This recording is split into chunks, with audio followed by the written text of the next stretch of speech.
et ils ont tendance à se dévaloriser. C'est une forme de réconciliation avec le monde des adultes.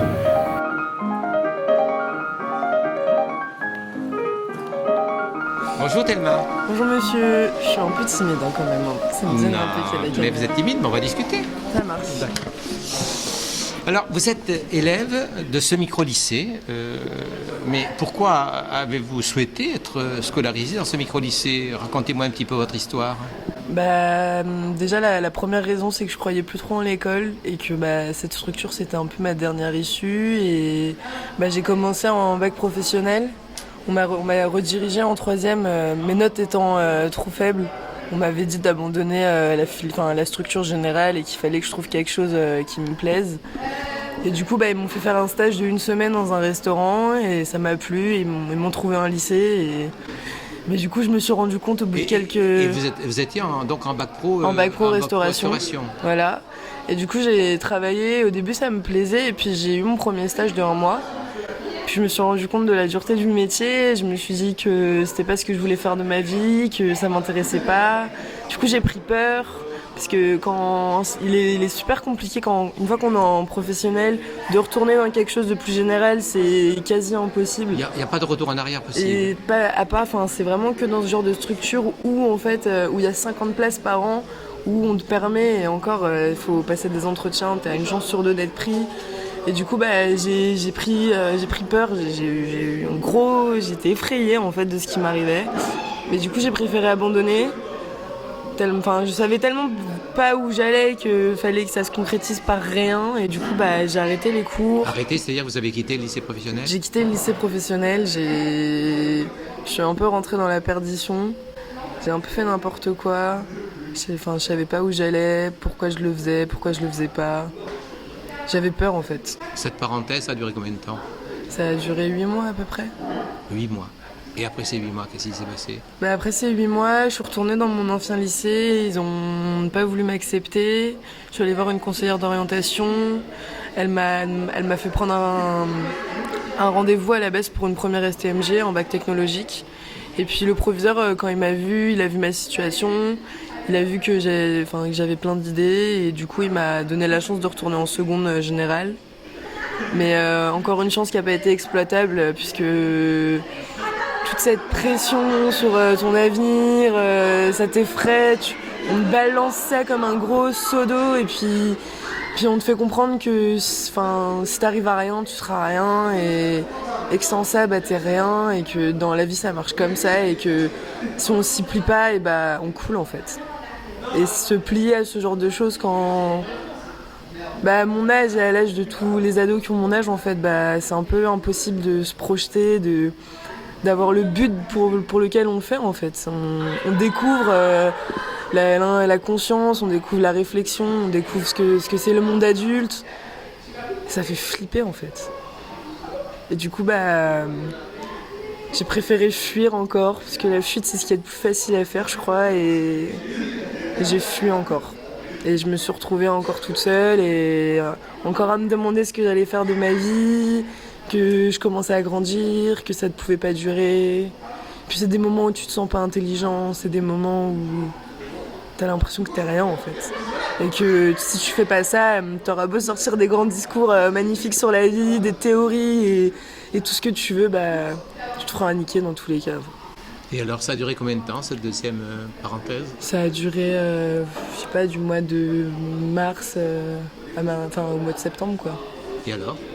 Du coup, je m'évadais un peu dans tout ce que je trouvais, je faisais la fête, je voyais des amis, j'essayais de me rassurer tous les jours en continuant à poser des grands discours, alors qu'en fait j'avais super peur de ce qui allait m'arriver l'année d'après, je savais pas, c'était le flou, et de pas savoir, c'est horrible.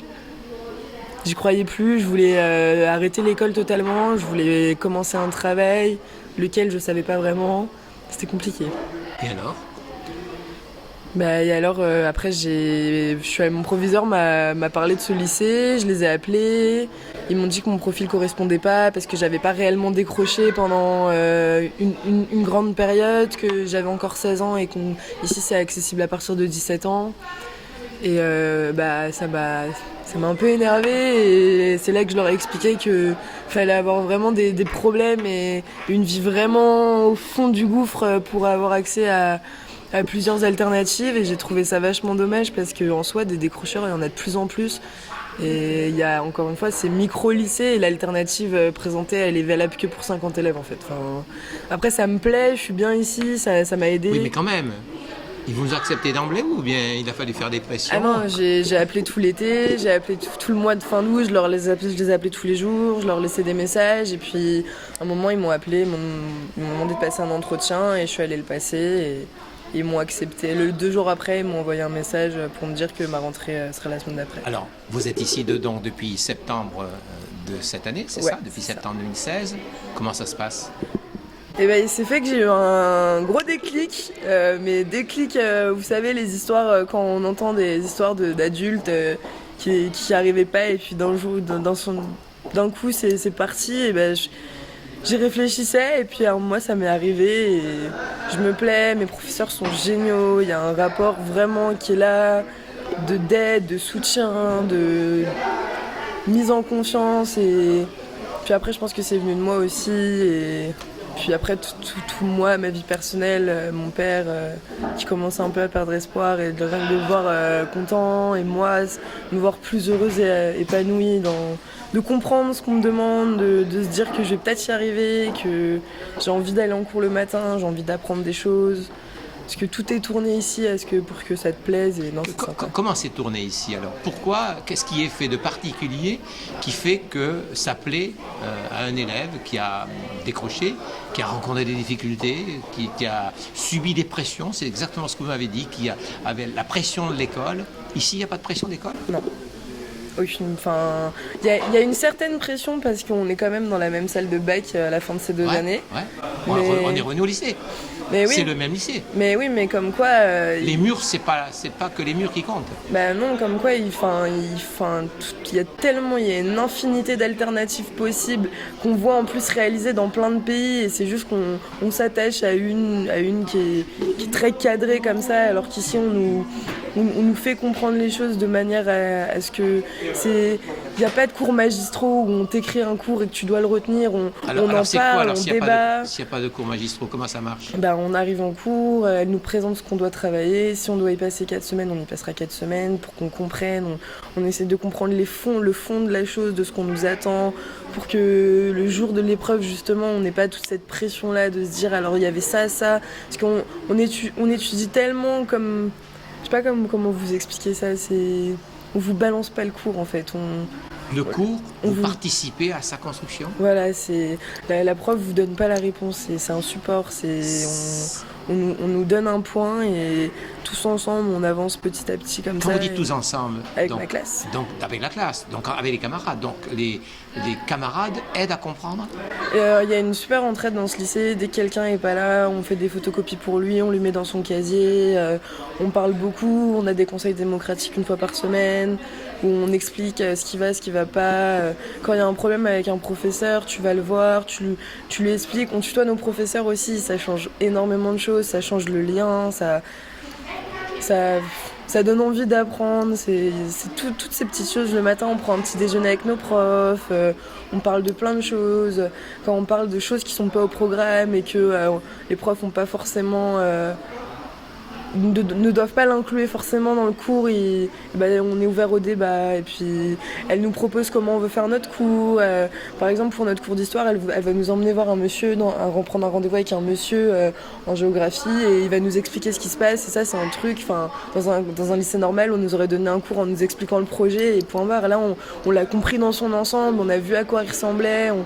Tout est différent en fait. C'est quand on te donne des devoirs, des contrôles, si tu l'as pas fait, c'est pas grave. Au moins tu vas le commencer. L'important c'est que tu vas me le rendre, c'est que tu fasses l'effort d'écrire quelque chose. Enfin, c'est tellement petit à petit, je sais pas. Les profs ils sont bienveillants avec nous en fait. À aucun moment quand t'es absent, ils vont pas te tomber dessus, ils vont essayer de comprendre pourquoi t'es pas là, si ça va, si t'es prêt, s'il y a quelque chose qui bloque. Ils sont toujours dans la compréhension, dans l'envie de comprendre l'ado et de faire des choses par rapport à ça en fait. Le mot confiance, c'est important? Ah ouais. Moi, je vois avec mes profs, je leur fais entièrement confiance, je leur confie des choses. Il y a vraiment une relation de confiance. Du coup, quand ils entreprennent quelque chose, ils le font pas à moitié, ils ont envie de le faire, ça leur fait plaisir. Et nous, on essaie de le rendre comme il faut le rendre. Et puis, il y a une bonne relation qui se crée. Et moi, ça me donne envie d'aller en cours, en tout cas. C'est plus un... Ça me fait plus chier le matin de me lever et d'aller en cours. Genre, je suis contente d'aller à l'école, vraiment. Et c'est la première fois de ma vie, je crois, que ça me fait ça. Merci beaucoup, Danma. Je vous en prie. C'était avec plaisir.